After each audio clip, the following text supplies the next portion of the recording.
I'm home court, you standing trial.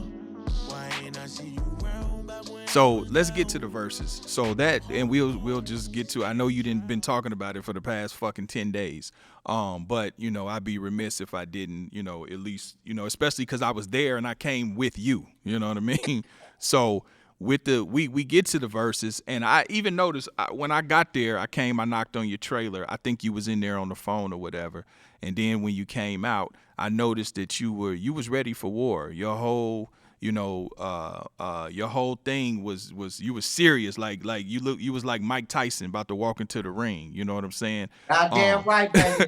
you know what I mean? You didn't speak much. You wasn't smiling. It was like, no, I'm finna get in this motherfucker, and we finna do what we do.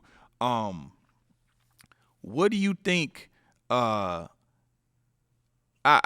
know, I guess what I want to know is, at what point did you ever feel like it was gonna go left, or did you feel like, okay, you know what, we just coming to rap, or did you get any vibe from anybody else that, okay, it's cool, but everybody kind of sizing each other up, and whatever, or what happened was just strictly just it just was spur of the moment.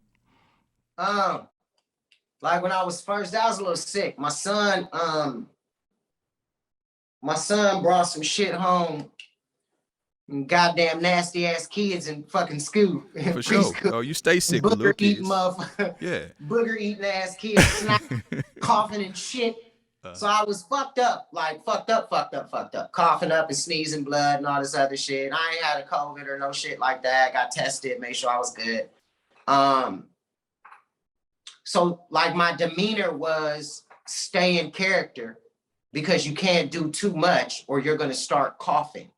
And you gotta save like your energy for these verses that they gonna need you to hit. So that was my demeanor going to that, but ain't nobody know shit. Like nobody knew it. Like my niggas knew because I wasn't going to rehearsal because I was sick. And then when I got to the rehearsal, they seen I was sneezing and coughing and all kind of crazy mess. So, that was the demeanor walking in. But the object was don't let nobody think shit wrong with you. You come up in this bitch, it's showtime, nigga.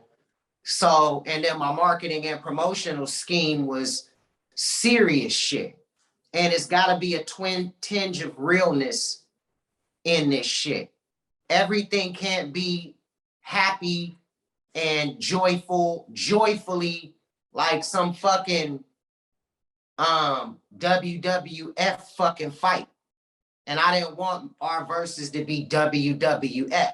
So I kept the demeanor. And I mean, just I wasn't disrespectful and shit. I was just when they was playing their music, I wasn't dancing to their shit.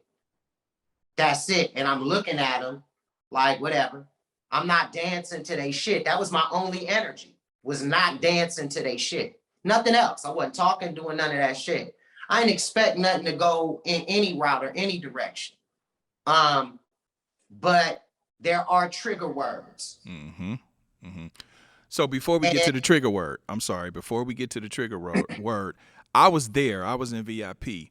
What did they do that had set you off, that prompted you to say y'all not gonna be mocking me? How were they mocking you? Because I didn't Yeah, catch it.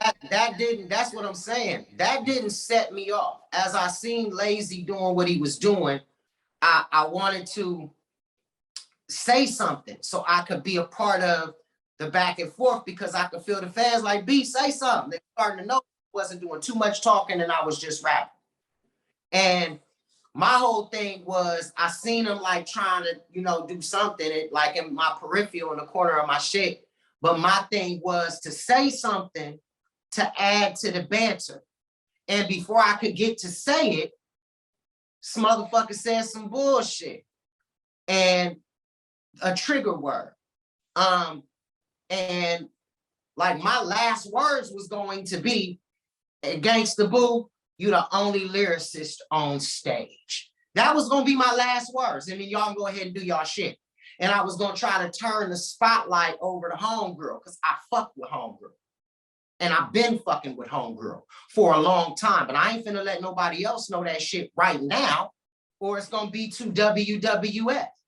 You know, so, you know, before I could say that and kind of give her the big up, you know, because I don't fuck with none of y'all, but I fuck with her. And then she the only female on stage. This is what's going on in my mind.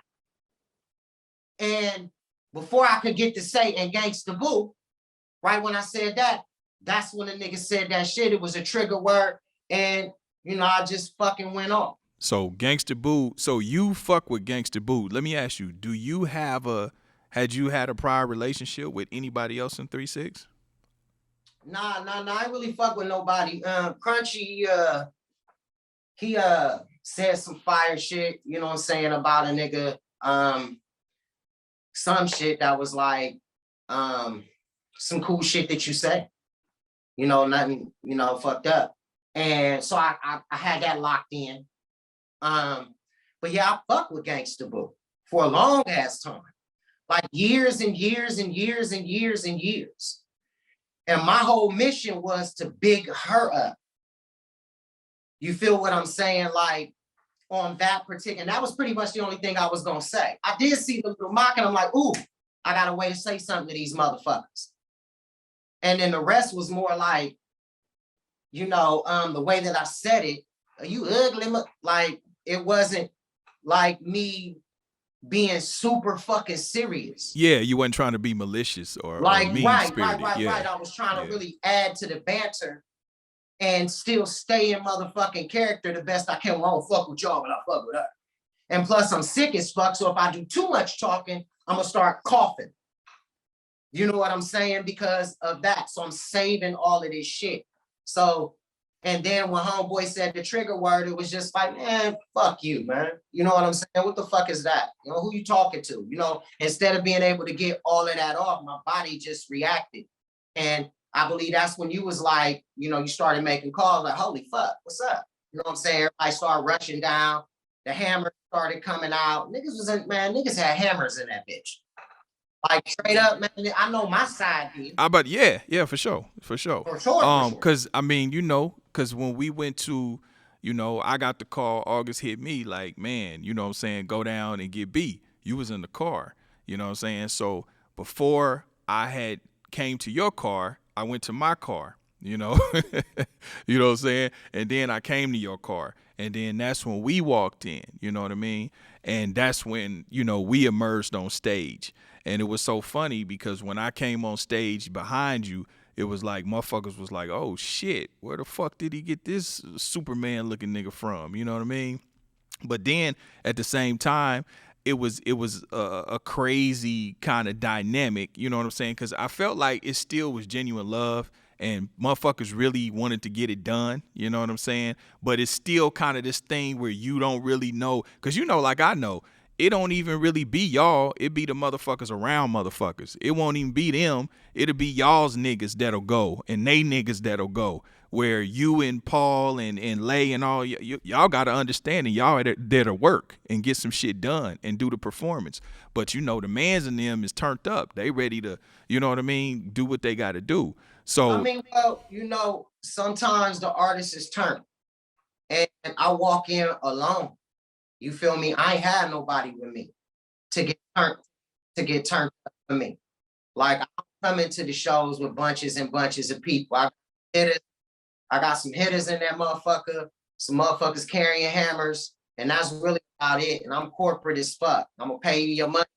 And I was just blessed to have you there. You know what I'm saying? I appreciate, yeah, for sure. You're a friend of mine, but everybody knew, I knew it was a job that needed to get done. Nobody get punched. Everybody understood that this was so big, it couldn't end in a fight. But when you say something like that, like I'm not gonna say it back. I'm not cut like that. Like, it's just like a nigga saying it to you in the street. You know what I'm saying? You gotta assess the situation. You know what I'm saying? Like, this ain't no motherfucker trying to get a lawsuit. Or, you know what I'm saying, just feel like he want to try his hands with a star or a rapper or this, that. Like, this is a whole different kind of disrespect. And what I did was, And what happened was it took all the energy out the room. The moment that the gentleman said what he said to me, Lil Wayne, Terrence Howard, none of these guys mattered no more. My next word was going to be Gangsta Boo, you the only lyricist in the bunch. But the moment that he did that, it changed the whole dynamic of everything, and it was just boom. Yeah. But the beauty of that, though, it was just the world of bone. I wonder what they're thinking about it. Damn, I didn't expect for him to do no shit like that. I wonder if he's coming back. And nobody gave a fuck about too much of anything really going on. They listening to the music, but that's where their attention went. And you got to remember, it's over 35 million people watching this shit all across the world on their verses, on their Instagrams. This is like the biggest shit in the world.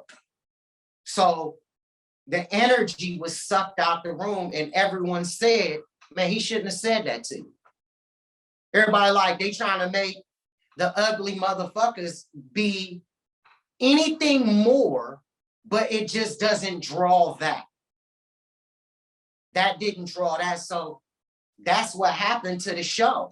It was, you know, they kind of cut themselves short and took a lot of their own guest appearances was their biggest energy. But as each one came up there, they was like, damn, is B about to throw another bottle? You know what I'm saying? Or what the fuck is going on? So, man, if the gentleman wouldn't have said that shit, I think they would have had a better chance of people siding with them as far as competing. Man, they brought out the whole industry. If the gentleman wouldn't have said that shit, the moment he said that shit, everything changed. I can't see myself telling them niggas no shit like that. And my marketing and my promotional plan was working. Nobody else was, everybody was like, oh, we friends. Man, fuck all that. Don't nobody want to hear that shit. Sharif. Mm-hmm. Nobody want to hear that friend shit, Sharif. It was fucking war. Go to war. Yeah. And nobody in like Triller and Verzuz was like, keep doing what you're doing. You're getting the most traction. That's why when I got there, people was fucking with me because I was marketing and promoting the fuck out of that shit. Like every single fucking day, doing the memes, not being too disrespectful, but strong enough for them to get it. You know what I'm saying? Like I'm pushing the limits, pushing the edge, but more so with the movies and the face things. So it still has a playful kind of environment to it. So everything I was doing was professional, man. Building it up and building it up and building it up and building it up and not fucking breaking the code until the very end. I'm gonna ease in there with the Gangsta Boo shit. And then at the end, we do Crossroads, rest in peace, Young Dolph, and we're out of there. Great show. But the moment he said that shit, it changed every motherfucking thing. And I didn't expect it. I ain't plan it. But the only thing I could do, you know what I'm saying, in my mind, was shut him the fuck up. Don't talk to me like that. You ain't gonna talk to Cray like that. You ain't gonna talk to Lay like that. You ain't gonna talk to Flesh like that. You ain't gonna talk to Wish like that. And you're not gonna talk to Bizzy like that. This is personal. You got an issue. You dig? You got an issue. Beforehand, niggas can kiss and make up, but you was feeling a certain kind of a way when we walked in there. I was sick, keeping the code. Ain't got nothing personal against none of you niggas. Have you and Juicy talked since then? Have y'all had a chance to chop it up? Only chopping we needed to do was on that stage. I'm a real dude. You know, I'm quite sure people would love to see us on the road. Some Drake and Kanye shit. It's money to be made. But I'm a businessman. I'm like not here to play. I'm not touchy and feely. I don't got no brittle spirit. I can take what you said. Hopefully you can take how this energy is about to shift because you said it. There are consequences and repercussions. I ain't gotta punch you in your mouth, baby. That ain't what this is all about. You know, and that's really where it was. And that's why I think that it is. And, you know, us giving each other dap on stage, that was real. us standing next to each other and doing crossroads, oh, that was real. And it was all captured on Versus. Now I go back to my regularly scheduled program.